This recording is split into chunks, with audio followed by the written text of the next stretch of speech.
In Washington, as I just mentioned, President Joe Biden has made a major foreign policy speech. He went down to Foggy Bottom. That's where the State Department is. He went down there to talk to the diplomats and bureaucrats at the State Department. Now, that's hugely symbolic and worrying in itself. It underlines the sense here that the swamp is back in control. It's a return to the political establishment.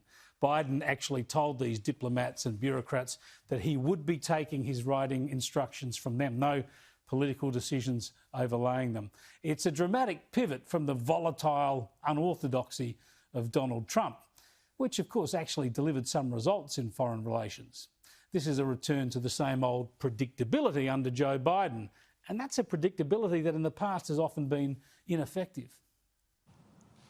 Over the past 2 weeks, I've spoken with the leaders of many of our closest friends: Canada, Mexico, the UK, Germany, France, NATO, Japan, South Korea, Australia, to reforming the habits of cooperation and rebuilding the muscle of democratic alliances that have atrophied over the past few years of neglect and, I would argue, abuse.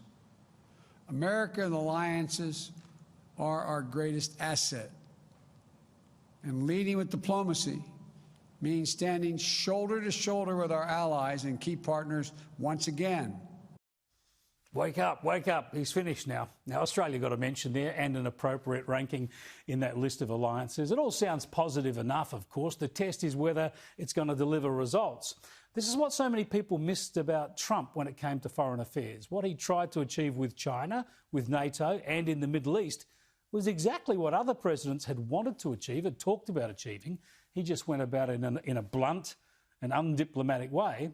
And you only have to look at the peace deals between Israel and 3 Arab League nations to see it had some success.